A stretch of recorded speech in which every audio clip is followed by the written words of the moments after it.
सर्वेभ्यो नमो नमः। कक्षा में उपस्थित सभी विद्वान गणों का आदर सहित अभिवादन एवं स्वागत भी। सभी सदस्य अपने अपने इष्ट देव का ध्यान करें। माता गायत्री के मंत्रों का एक बार उच्चारण अवश्य कर ले। साथ ही अपने प्रेरणा के स्रोत एवं अपने गुरुजनों को भी अंतर्मन से अभिवादन कर ले। हम लोगों के द्वारा प्रतिदिन सुबह में मुहूर्त चिंतामणि पुस्तक का सामूहिक रूप से हम लोग अध्ययन करते हैं। आज की कक्षा में मुहूर्त चिंतामणि के प्रथम अध्याय के श्लोक संख्या 40 से आगे हम लोग अध्ययन करने का प्रयास करेंगे। तो जैसा कि आप लोग देख रहे हैं, यहाँ पर लिखा गया है कि बिपाशा, इरावती, सुतुद्र तथा क्रम पंजाब की ब्यास, रावी, सतलज नदियों के किनारे के देशों में त्रिपुष्कर देश में विवाह आदि शुभ कार्य के लिए होली से पहले 8 दिन त्याज्य है, दूसरे देश में शुभ है। तो जिस प्रदेश में यहाँ पर जिन बातों को, जिन स्थानों के बारे में दिया गया है, उन स्थानों में सिर्फ होली से पहले 8 दिन कोई काम न करना चाहिए। अन्य प्रदेश में इसके लिए यहाँ पर मना नहीं किया गया है। तो अन्य देश में किया जा सकता है, होता भी है। अन्य देश में किया भी जाता है और होता भी है। इसके बाद में हम लोग आगे बढ़ते हैं। यहाँ पर मृत्यु का चक्र आदि योगों का परिहार अभी से पहले, यानी कि 40वें श्लोक से पहले हम लोगों ने ढेर सारे कुयोगों के बारे में अध्ययन किया। तो यहाँ पर जो बतलाया जा रहा है कि यदि वह कुयोग बन रहे हैं तो उसका परिहार क्या है। तो यहाँ पर जितना बातें जो लिखी गई है 41वें श्लोक में, इस 41वें श्लोक में यह बतलाया जा रहा है कि गोचर में चंद्रमा के शुद्ध और सम्मुख रहने पर मृत्यु योग, कचक्र योग और दग्धाधि योग शुभ होते हैं। कुछ आचार्यों का मत है कि एक पहर के बाद शुभ होते हैं। कोई आचार्य कहते हैं कि केवल यात्रा में ही ये सभी अशुभ योग हैं, इसलिए यात्रा में इनको छोड़ देना चाहिए।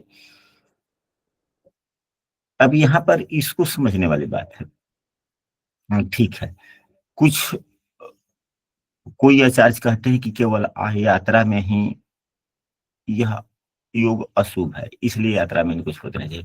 इससे पूर्व के पन्नों में आप पलट करके देखिएगा तो पाइएगा कि ढेर सारे अशुभ योगों के बारे में बतलाया गया है कि इनमें कोई शुभ काम न करने चाहिए। ठीक है, हमने उसी एक बात को याद किया। तो फिर यदि हमें जब काम करने हैं या कुछ अच्छा समय भी मिल रहा है, तिथि वार नक्षत्र करण इत्यादि ठीक ठाक मिल रहे हैं, परंतु कुछ योग जो तिथि वार संयोग इत्यादि से बनते हैं, वह योग यदि गलत बन रहा है तो हम क्या करें। तो उसके लिए यहाँ पर देखा जाए, गोचर में चंद्रमा के शुद्ध एवं सम्मुख रहने पर, तो सम्मुख का मतलब हुआ सामने। तो सामने हम कैसे इस शब्दों को कैसे समझेंगे। अब यहाँ पर जितने विद्वानगण हैं अपने अपने विचार दे सकते हैं। तो स्पष्ट सी बात है कि यदि हम यात्रा करने जा रहे हैं, यात्रा में जा रहे हैं, मान लीजिए कि पूरब से हमको पश्चिम की तरफ जाना है,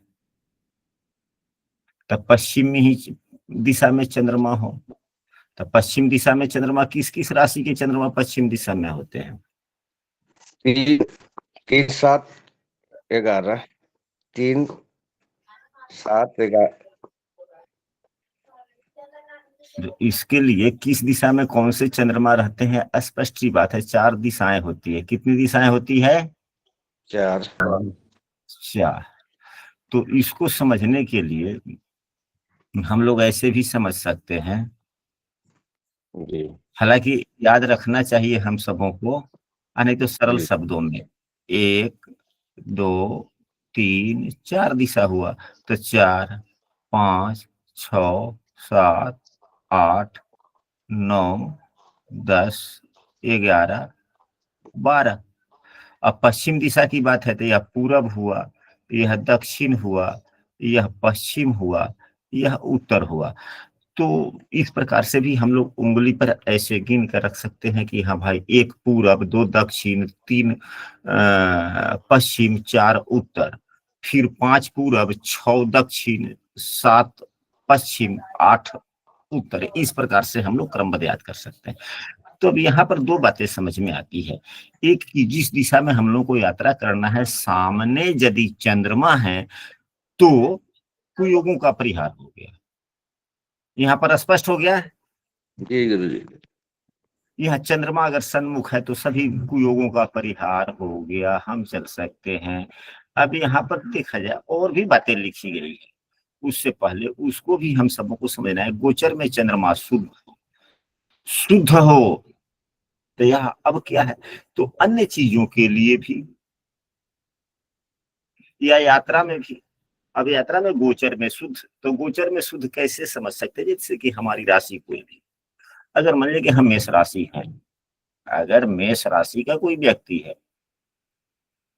अगर मेष राशि का कोई व्यक्ति है जी तो गुरु फिर जी।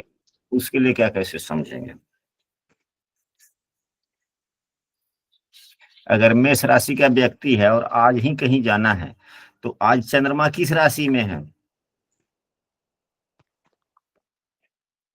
यह भी तो समझना होगा ना। तो आज अभी चंद्रमा जो है मीन राशि में है। किस राशि में है? मीन राशि। मीन राशि। चंद्रमा अभी मीन राशि में है। रह रह के कलम ही गोल पार हो रहा है। चंद्रमा अभी मीन राशि में है और मेष राशि का व्यक्ति है, तो क्या इसके लिए चंद्रमा शुद्ध है या अशुद्ध है? हालांकि चंद्रमा तो अपने में, चंद्रमा तो 12 में हो गया, 6 8 12 में हो गया गुरु जी। हाँ, तो अशुद्ध हो गया कि नहीं हो गया? शुद्ध हो गया। अशुद्ध हो गया, यानी कि कम से कम राशि से जो नाम राशि उनका है, जो उनकी नाम राशि है, नाम राशि से 6ठे 8वें 12वें चंद्रमा नहीं रहना चाहिए। नहीं रहना चाहिए। और दिशा में भी, जिस दिशा में जाना है उस दिशा में हो चंद्रमा तो बहुत ही उत्तम है। अगर चंद्रमा शुद्ध है तो ठीक, सबके ठीक ठाक है। आगे अब हम लोग बढ़े। जी गुरु जी। अब यहाँ पर देखा जाए, यहाँ पर लिखा जा रहा है कि खराब और आदि अयोग, यानी कि मतलब जितने खराब योग हैं जो हम लोगों ने पूर्व में पढ़ा, यदि शुभ योग आ जाए तो वह अशुभ योगों का नाश कर शुभ फल देता है। अब बहुत से अशुभ योग बन जाते हैं, अगर उसी रोज हम लोग आने वाले व्यक्तियों में पढ़ेंगे, चाहे द्विपुष्कर योग है, त्रिपुष्कर योग है, पुष्कर योग हुआ, रवि योग हुआ, अमृत सिद्धि योग हुआ, सर्वार्थ सिद्धि योग हुआ, ये सभी योग अच्छे योग कहे जाते हैं ना। जी अगर किसी रोज तिथि वार के संयोग से अशुभ योग भी बन रहा है और उस रोज किसी भी प्रकार का शुभ योग बन रहा है, तो पहले के जो बने हुए अशुभ योग हैं वे सभी नाश हो जाते हैं। अच्छा, इसके बाद में लिखा जा रहा है कि लग्न शुद्धि से सब अशुभों का नाश होता है। तो लग्न शुद्धि कैसे करेंगे हम लोग? तो यह तो साधारण केवल कर्मकांड करने वाले व्यक्ति इस बात को नहीं समझेंगे। अब यह समझेंगे ज्योतिष वाले, जो ज्योतिष जानते हैं वही लग्न शुद्धि करना समझ सकते हैं, या सिर्फ या कर्मकांडी व्यक्ति भी लग्न शुद्धि करना समझ लेंगे? ज्योतिष का नॉलेज होगा तब समझेंगे। ज्योतिष का ज्ञान होगा तो समझेंगे। तो यहाँ से ये स्पष्ट होता है कि यदि हम कर्मकांड करते हैं और हमें ज्योतिष का ज्ञान नहीं है तो हमारा कर्मकांड अधूरा है। अधूरा है। क्योंकि जब हम कहीं कोई काम करते हैं, कोई मुहूर्त बनाते हैं, अगर वहां पर कुयोग बन रहा है, कुछ भी बन रहा है, तो उसको हम सही कैसे समझेंगे? हम तो अगर कोई अशुभ योग बन रहा है तो यहाँ पर तो स्पष्ट लिखा गया कि लग्न शुद्धि, तो लग्न शुद्धि कैसे होता है? तो स्पष्ट सी बात है, हम यहाँ पर आप लोगों को बतलाते हैं कि लग्न शुद्धि कैसे होता है।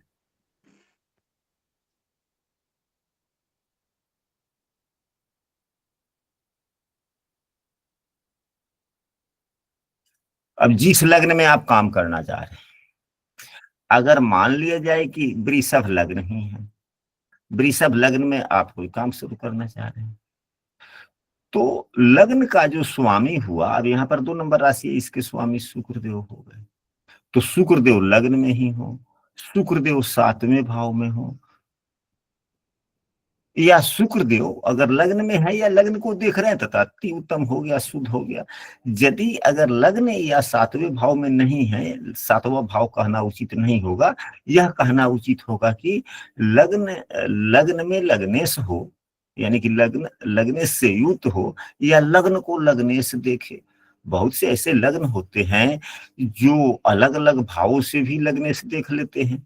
अब जैसे कि 1 नंबर का ही लग्न हो, मेष लग्न में ही कोई काम कर रहा है, तो मंगल देव तो 10वें भाव में भी होंगे, तो चौथी दृष्टि से पूर्ण देख लेंगे ना। जी गुरु जी। तो सबसे पहला नियम यह है कि लग्न को लग्नेश देखे। एक दूसरा, लग्नेश कुंडली के शुभ भावों में हो। शुभ भाव का मतलब ये हुआ कि केंद्र एवं त्रिकोण में हो, एवं यह कुंडली का फलादेश नहीं है, यह तो मुहूर्त की बातें हैं, तो लाभ भाव में हो, यानी केंद्र त्रिकोण या 11वें भाव में हो तो लग्न शुद्धि हो गई। दूसरे भी कायदे हैं कि शुभग्रह के द्वारा लग्न देखा जाता हो, किसी भी शुभग्रह के द्वारा, यानी कि बृहस्पति के द्वारा लग्न देखा जाता हो, या बृहस्पति केंद्र में ही बलवान होकर के बैठा हो, तो केंद्रीय प्रभाव के कारण लग्न मजबूत हो गया। ये सभी तो बातें हम सब जानते हैं पूर्व से ही। कम से कम लग्नेश, यह ध्यान रखना है कि कम से कम लग्नेश 6ठे, 8वें या 12वें भाव में न हो, जिस लग्न में हम काम शुरू करना चाहते हैं। दूसरा यह ध्यान रखना है कि जिस लग्न में हम काम शुरू करना चाह रहे हैं, उस लग्न से 6ठे, 8वें या 12वें भाव के स्वामी लग्न में न हो। बातें स्पष्ट हो गई? जी जी। तो यह लग्न शुद्धि से सब प्रकार के अशुभों का नाश हो जाता है, यानी कि अशुभ समाप्त होकर के शुभता मिलना शुरू हो जाएगा। दोपहर के बाद में भद्रा आदि कुयोग शुभ होता है। गुरुजी इसमें भी देखेंगे कि मैंने लग्न से हाँ। लग्न से 5-7 5वें 7वें भाव में पापाग्रह नहीं। हाँ ऐसा हाँ हाँ, तो अब पापाग्रह की भी बात कर ले तो ये भी नोट कर ले। अगर पापाग्रह जो है, हाँ 5, 7, 9 भाव में न हो पापाग्रह, अगर इन भावों में पापाग्रह होंगे तो बुद्धि खराब। अगर मन लग्न है, अब लग्न का 5वां भाव क्या होता है? 5वां भाव बुद्धि देने वाला हो जाता है। जी। 5वां भाव बुद्धि दिया, फिर दोबारे अब बताते हैं। ठीक है, चर्चा तो होनी ही चाहिए। हम लोग तो एक दूसरे के ज्ञान के आदान प्रदान के लिए हम लोग क्लास में जुड़ते ही हैं। अब आपने कहा पापाग्रह की बातें, हम फिर एक लग्न बना लेते हैं। लग्न बनाए यहाँ पर,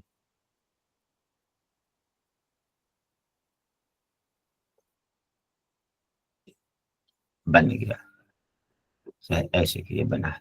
अब 5वां भाव जो है बुद्धि का है, 9वां भाव हमारे धर्म का है एवं गुरुजनों के आशीर्वाद का है, दिशा निर्देश का है।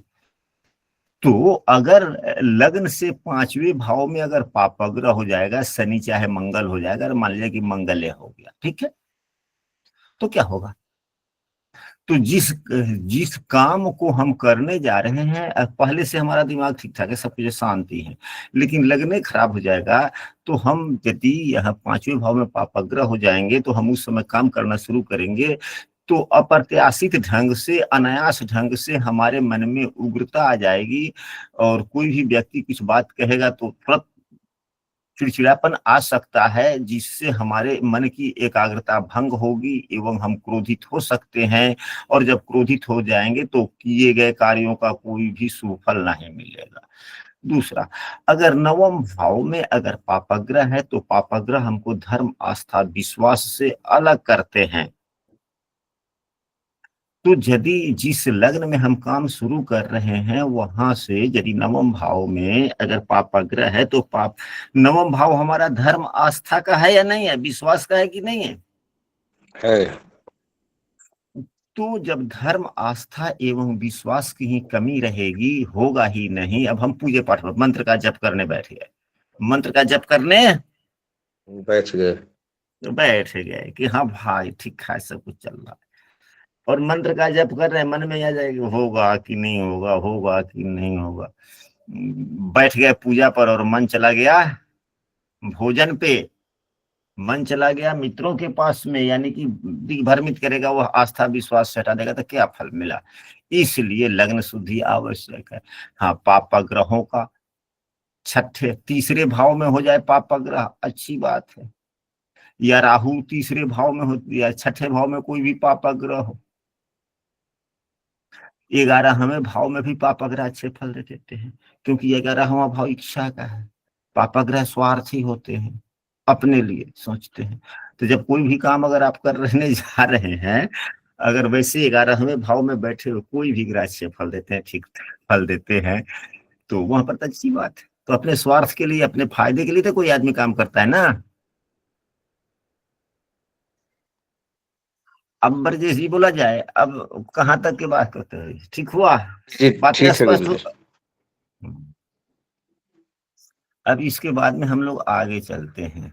अब यहाँ पर भद्रा की स्थिति, तो भद्रा के बारे में पंचांग में दिया गया रहता है कि भद्रा कब से है, कब तक है, नहीं है, स्पष्ट रूप से हम लोग पढ़ लेते हैं। और यहाँ भी देखा जाए, पुस्तक है तो पढ़ते हुए तो चलना है, पुस्तक है तो पढ़ते हुए तो पढ़ते आगे हुए। बढ़ना है। शुक्ल पक्ष में अष्टमी और पूर्णिमा, शुक्ल पक्ष के अष्टमी और पूर्णिमा के पूर्वार्ध में यानी कि आधे से पहले, एकादशी और चतुर्थी के परार्ध में यानी कि अंत समय में, कृष्ण पक्ष के तृतीया एवं दशमी के उत्तरार्ध में, सप्तमी तथा चतुर्दशी के पूर्वार्ध में भद्रा होती है। तो यह तो खैर पढ़ने की बात है, या स्मरण रखने की बात है, यहाँ पर समझने वाली कोई बात नहीं। समझने वाली बात जो यहाँ पर थी, तो हम लोगों ने समझने का प्रयास किया। जो बातें अब यहाँ पर भद्रा का मुख और पूंछ यहाँ पर बतलाया गया है।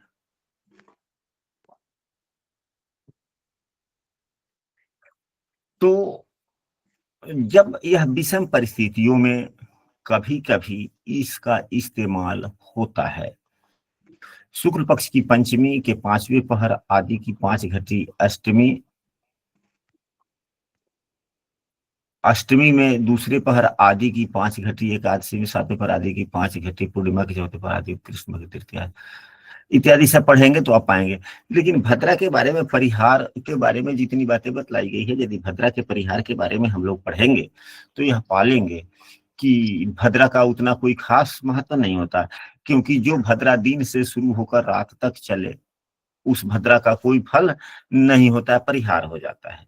चाहे जो रात्रि से भद्रा शुरू होकर के दिन तक चले, उसका भी परिहार हो हो जाता है। जाता ऐसा है। पुस्तक, हाँ, ऐसा पुस्तकों में पाया गया है कि नहीं।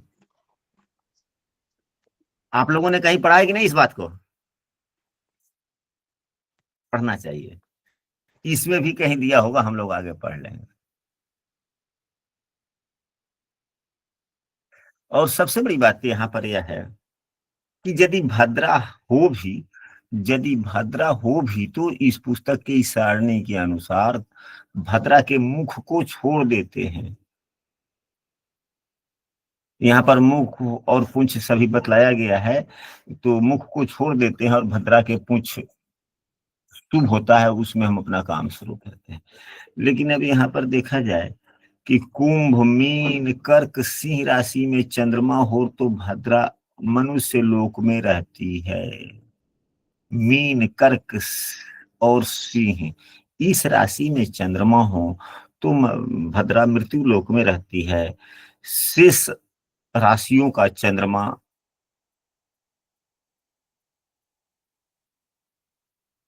हो, यानी कि मेष वृष मिथुन और वृश्चिक राशि में चंद्रमा हो तो भद्रा पाताल में रहती। हम लोगों को इतना ही याद रखना है कि यदि चंद्रमा, चंद्रमा कुंभ मीन कर्क और सिंह राशि में हो चंद्रमा, तो भद्रा मनुष्य लोक में,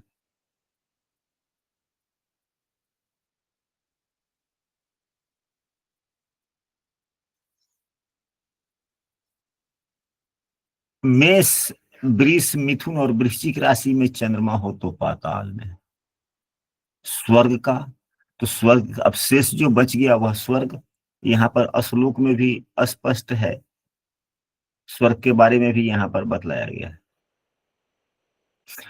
तो यहाँ पर यदि हम लोगों को भावार्थ समझने में समस्याएं हो तो दो चीज अगर दे दिया गया तो तीन को हम लोग, दो को एक को निकाल लेंगे। तो यहाँ पर कुंभ यानी कि 11, मीन 12, कर्क और सिंह यानी कि 4 एवं 5, तो 4 एवं 5 का मृत्यु लोक यानी कि धरती पर। और यहाँ पर जो दिया गया है मेष, वृष, मिथुन, वृश्चिक, मेष, वृष, मिथुन एवं वृश्चिक का दिया गया है चंद्रमा हो तो पाताल में, तो स्वर्ग में कहा, कौन कौन राशि में, तो कौन कौन बच गया, 1 2 3 हो ही गया, 4 हो गया, 5 हो गया, 6 नहीं है तो 6 हुआ, 7 नहीं है तो 7 हुआ, 8 है ही, 9 नहीं है, 10 नहीं है, 11 12 हो गया। तो अब यहाँ पर कन्या, सिंह, धनु एवं मकर राशि की यदि चंद्रमा है तो स्वर्ग में भद्रा का वास है। तो पाताल लोक की भद्रा एवं स्वर्ग लोक की भद्रा सुखदायिनी होती है, शुभ फल देता है, और सिर्फ मृत्यु लोक का भद्रा नुकसान देता है। अलग अलग पुस्तकों में अलग अलग प्रकार से श्लोक दिए गए हैं, धनदायिनी भद्रा भी है, सुखदायिनी भद्रा भी है, अनिष्टदायिनी भद्रा भी है, लेकिन सभी पुस्तकों में यह अवश्य बतलाया गया, हमने 4-5 पुस्तकें पढ़ी, 4-5 पुस्तकों में यह बतलाया गया कि भद्रा यदि पृथ्वी लोक पर है और भद्रा अगर का परिहार नहीं हो रहा है, यदि भद्रा पृथ्वी लोक पर है और भद्रा का परिहार नहीं हो रहा है तो वह भद्रा नुकसानदायक है। यदि परिहार हो रहा है तो हम सबों को विश्वास करना चाहिए, क्योंकि ज्योतिष में आप लोग यह देखते हैं कि यदि चंद्रमा पापयुक्त होकर के या चंद्रमा कुंडली के 6ठे 8वें 12वें होता है तो बालारिष्ट हो जाता है, परंतु केंद्र में सुभग्रह होने से उसका परिहार हो जाता है, जातक स्वस्थ जीवन व्यतीत करता है। तो हम सबों को ज्योतिष के नियमों पर विश्वास भरोसा करना चाहिए। तो भद्रा का यदि परिहार हो रहा है तो काम करने चाहिए, यदि नहीं परिहार हो रहा है तो पूंछ भाग का करना चाहिए, लेकिन केवल जब भद्रा कुंभ, मीन, कर्क या सिंह राशि के हों तो ही। यहाँ भी स्पष्ट लिखा गया है कि भद्रा का जहाँ वास होता है वहीं उसका फल होता है। तो जिस तिथियों को जहाँ पे भद्रा, भले जिन चंद्रमा जिस राशि में है उसके अनुसार भद्रा का जहाँ स्थान बतलाया गया है उसका फल वहीं देता है, दूसरी जगह नहीं।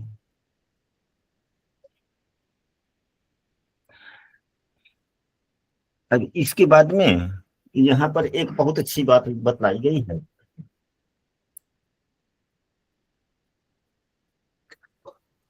इन सबों को हम सबों को समझना चाहिए। वह क्या समझना चाहिए, तो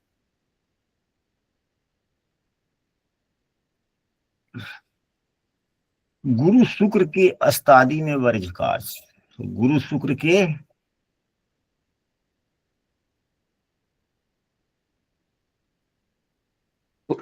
ग्रस्त होने पर जो वर्जित कार्य है उसको क्या क्या नहीं करना चाहिए। गुरु एवं शुक्र यदि अस्त हो जाए, वृद्ध हो जाए तो क्या कार्य नहीं करना चाहिए।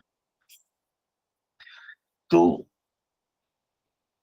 यह समझने वाली बात है, खास करके कर्मकांडी पंडितों को ही, हम सबों को, पूरे जनमानस को समझना चाहिए। अब देव गुरु बृहस्पति जो है, यह देव गुरु बृहस्पति हमें ज्ञान देते हैं, हमें ज्ञान देते हैं, और ज्ञान से ही पद प्रतिष्ठा इत्यादि की वृद्धि होती है, सम्मान की वृद्धि होती है, ईश्वर की प्राप्ति के प्रमुख साधन भी देव गुरु बृहस्पति हैं। शुक्र देव जो हैं ये हमारे घर के उन्नति, समृद्धि, धन या भोग विलास, देवगुरु बृहस्पति संतान धन के भी, और देवगुरु शुक्र देव हमारे सुखों के। तो किसी भी व्यक्ति का गृहस्थ जीवन बगैर संतान, बगैर धन, बगैर भोग का संभव ही नहीं है। तो जब देवगुरु बृहस्पति और शुक्र देव अस्त हो तो क्या क्या काम नहीं करने चाहिए, इसमें बहुत सी बातें समझने वाली है। यहाँ पर वापी यानी कि तालाब, बावली, उपवन, तालाब, कुआं, भवन का आरंभ, नव निर्माण, प्रतिष्ठा, गृह प्रवेश, अनंत शिवरात्रि। अब यहाँ पर देखा जाए, यहाँ से समझने वाली बात यह है, अनंत और शिवरात्रि आदि व्रतों का आरंभ और उत्सर्ग, उद्यापन, यह समझने में कम से कम इतना तो समझना ही होगा हमसे। कौन कौन? अनंत और शिवरात्रि आदि व्रतों का आरंभ, उत्सर्ग, उद्यापन।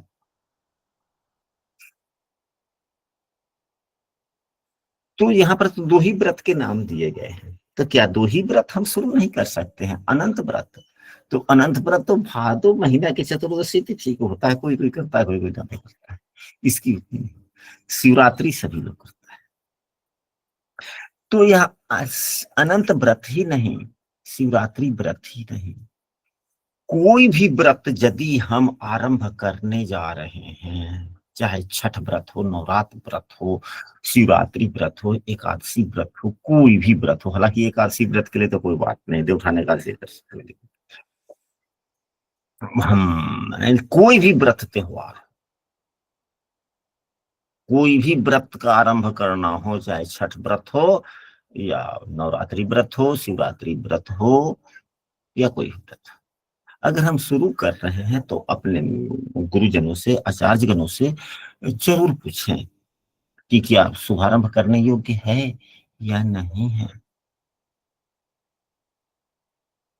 शुभारंभ करने योग्य है या नहीं। तो वहां पर वो विद्वानगण देव शुक्र देव को भी देखेंगे कि अस्त है या नहीं है, देव गुरु बृहस्पति को देखेंगे कि अस्त है कि नहीं है। तो यदि अस्त नहीं है तो हम करें, शुभ आरंभ करें, नहीं तो ना करें। वधु प्रवेश हम लोग पंचांग का भी पन्ना का उपयोग करेंगे यहाँ पर आज की कक्षा में।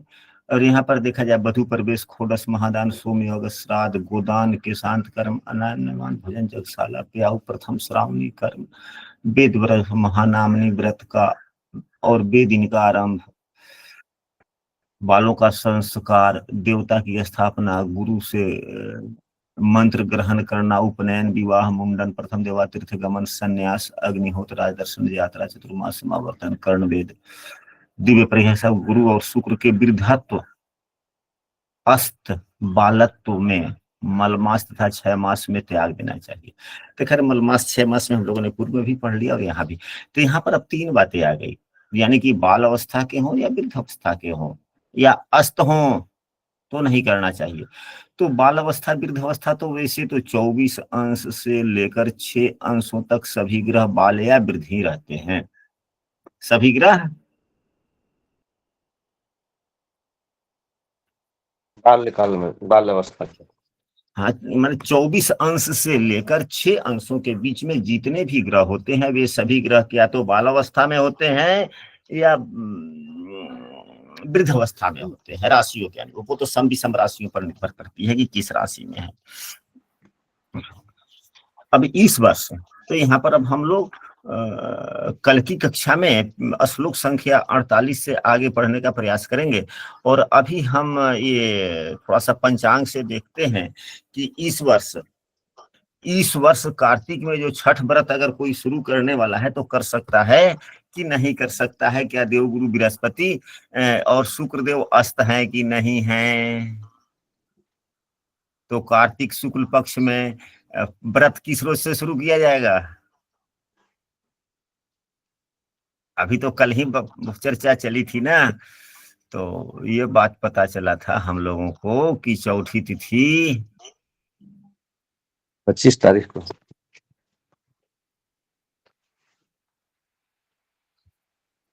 25 नवंबर,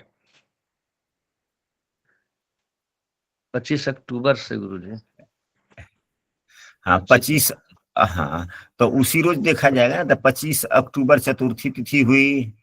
अब 25 अक्टूबर को कौन सी तिथि है? तो चौथी तिथि है। तो अब सूर्यदेव कहाँ पे हैं? सूर्यदेव को देखें कि क्या अस्त तो नहीं है, तो वह तो पंचांग से ही हम लोग देखेंगे। तो सूर्यदेव तुला राशि में हैं, और तुला राशि में 7 अंशों के हैं। तुला राशि में 7 अंशों सात। के हैं। हम लोग कुछ भी देखेंगे पढ़ेंगे तो बस पंचांग के सहारे, वैसे तो मोबाइल है ही। तुला राशि में 7 अंशों के हैं सूर्यदेव, यहाँ से यह हुआ। अब हम लोग देवगुरु बृहस्पति को देखें, तो देवगुरु बृहस्पति चौथी तिथि के दिन देखिए कि कितने अंशों के हैं। तो देवगुरु बृहस्पति अब वहीं पे अभी देखिए। दो, दो अंशों के। नहीं ना, तो कम से कम अस्त तो नहीं है ना। जी में। अस्त नहीं है।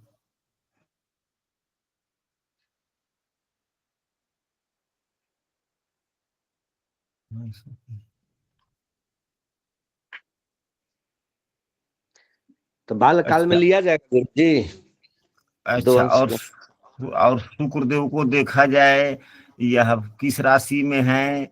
तो कन्या राशि के 20 अंशों के हैं। तो शुक्रदेव अस्त नहीं है, गुरुदेव अस्त नहीं है, शुक्रदेव बाल वृद्ध में नहीं है। अब यह 3 2 है, कर्क राशि में है ना महाराज। जी जी। तो कर्क राशि में है, अपने उच्च राशि में है, अपने उच्च राशि में है। अपने उच्च सर्वोच्च उच्च राशि में हैं। और 2 अंशों के, 2 16 के हैं। तो अपने उच्च राशि में है, तो इससे बेहतर और क्या होगा? इससे बेहतर कुछ नहीं हो गया। अगर मीन राशि के हैं, तो मीन राशि के प्रथम 9 मास कौन सी राशि होती है?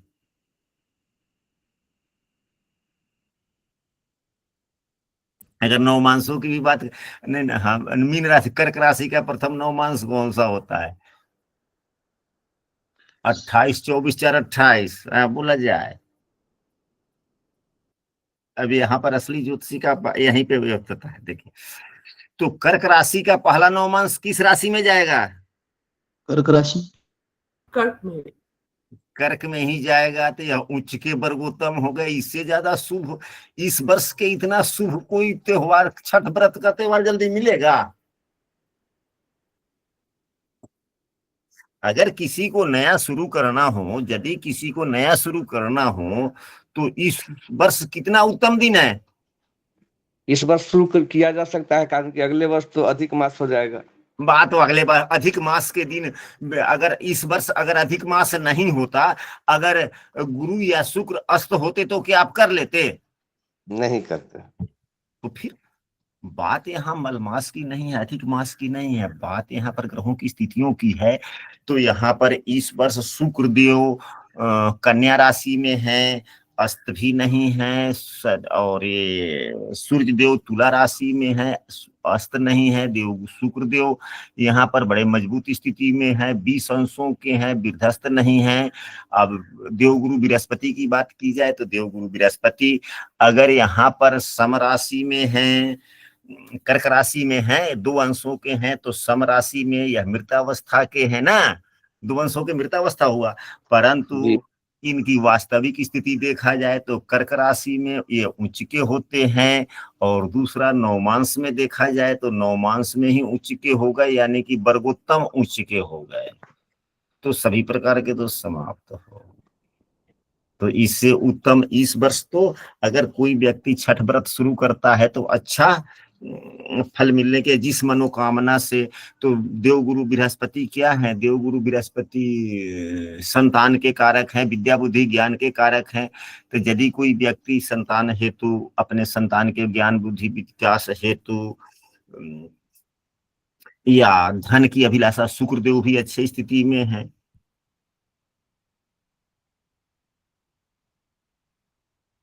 शुक्रदेव भी अच्छी स्थिति में कन्या राशि के हैं, तो नीच राशि में है, तो इसका भी उपाय है।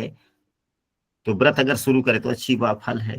तो अगर इस वर्ष से कोई व्यक्ति अगर अगर व्रत शुरू करता है धन संपदा या भोग विलास हेतु, तो शुक्रदेव नीच के हैं, तो क्या उपाय करे वो व्रत करने के बाद में, जिससे उसको अच्छा फल मिले। यही तो ज्योतिषी लोग को बतलाने का काम होता है कि किस कायदे से करें। तो संतान प्राप्ति, ज्ञान विद्या प्राप्ति, धन प्राप्ति इत्यादि तो ठीक हो गया। भोग की प्राप्ति के लिए शुक्रदेव ही नीच के हैं, कन्या राशि के हैं, 20-15 है, यानी कि ये 7वें नवमांश में हो गए। तो कन्या का 7वां नवमांश कौन सा होता है?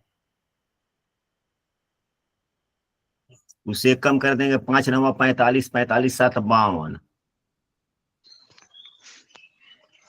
वृष राशि से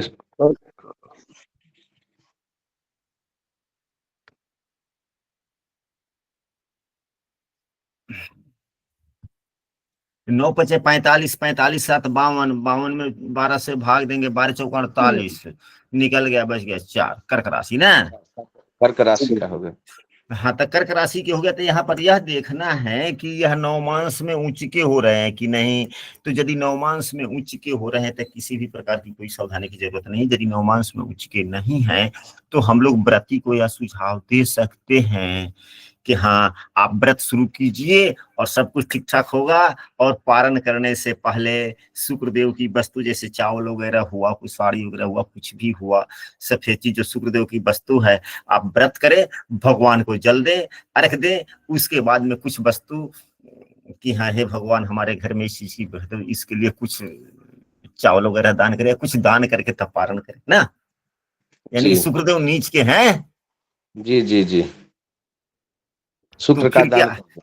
हाँ, शुक्र का दान करके, क्योंकि शुक्रदेव नीच राशि में अपने हैं और नवमांश में भी उनका